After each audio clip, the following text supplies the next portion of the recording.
Newton's laws of motion.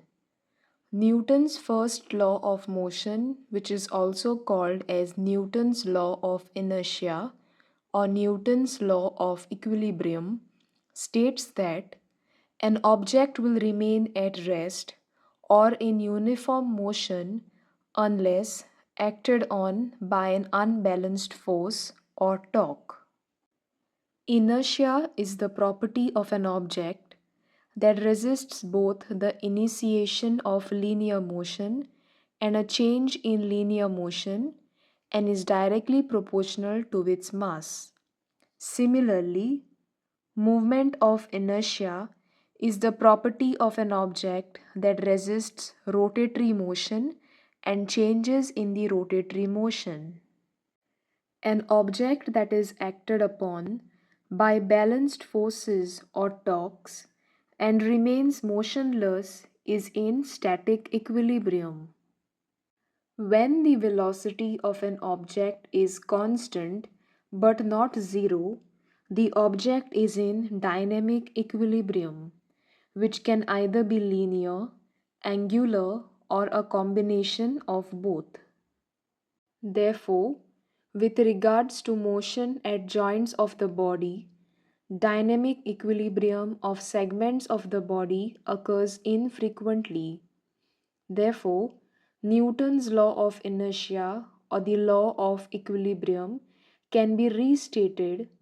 Thus, for an object to be in equilibrium, the sum of all the forces and the sum of all the torques applied to the object must be zero.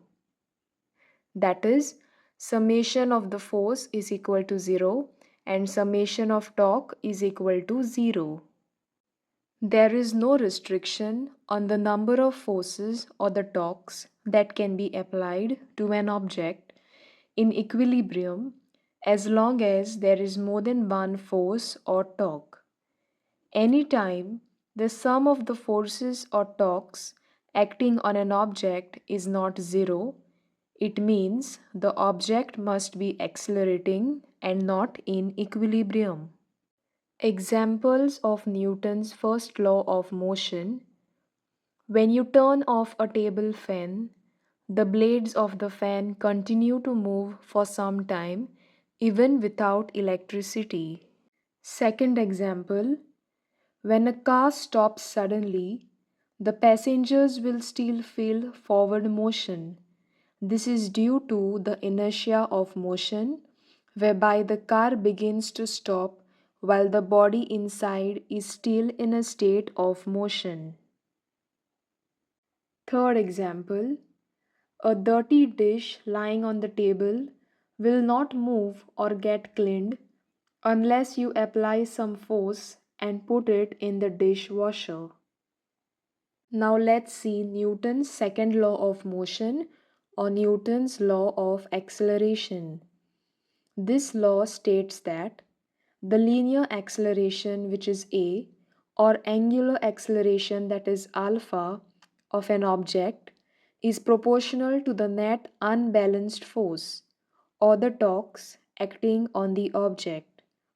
Acceleration is inversely proportional to the mass, that is m, or moment of inertia I of that object.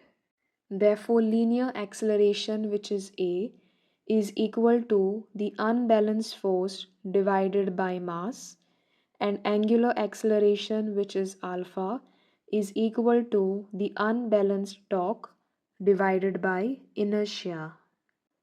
Because of an object acted upon by a net unbalanced force or torque must be accelerating, it is invariably in motion or in a dynamic state.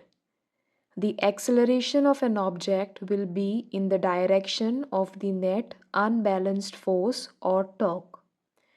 A net unbalanced force will produce translatory motion. A net unbalanced torque will produce rotatory motion, and a combination of both will produce general motion. Examples of Newton's second law of motion. The first example is in racing cars, Engineers try to keep vehicle mass as low as possible. This means with lower mass, more acceleration can be provided. If the acceleration is higher, the chances of winning the race are also increased. Second example, when we kick a soccer ball in a specific direction, we are exerting force on the ball. The harder we kick, the more force will apply and farther the ball goes. Third example, in a car accident, the force between the car and the obstacle is known as the impact force. This force depends on the masses of colliding vehicles and the speed at which they are moving. Therefore, bigger or heavier the vehicle moving with greater speed, the intensity of the impact force will also be greater. Next is Newton's third law of motion, also called as Newton's law of reaction. It states that for every action there is an equal and opposite reaction.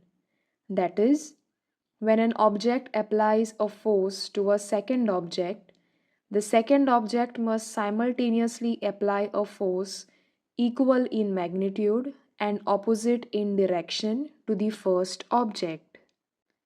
These two forces that are applied to the contacting objects are an interaction pair and can also be called the action-reaction forces. Reaction forces are always in the same line and applied to the different but contacting objects. The direction of reaction forces are always opposite to each other because the two touching objects either pull on each other or push on each other. Because the points of application of reaction forces are never on the same object, reaction forces are never part of the same force system and typically are not part of the same space. Examples of Newton's third law of motion. When you sit in a chair, you are constantly pushing on the chair with a downward force. The chair is also pushing you back with an upward force. Otherwise, the chair would collapse and you would fall.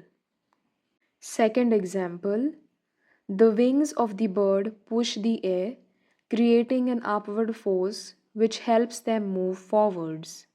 Third example, while swimming or moving in a rowboat, when you push the water backward, there is an equal and opposite force generated which causes the forward motion.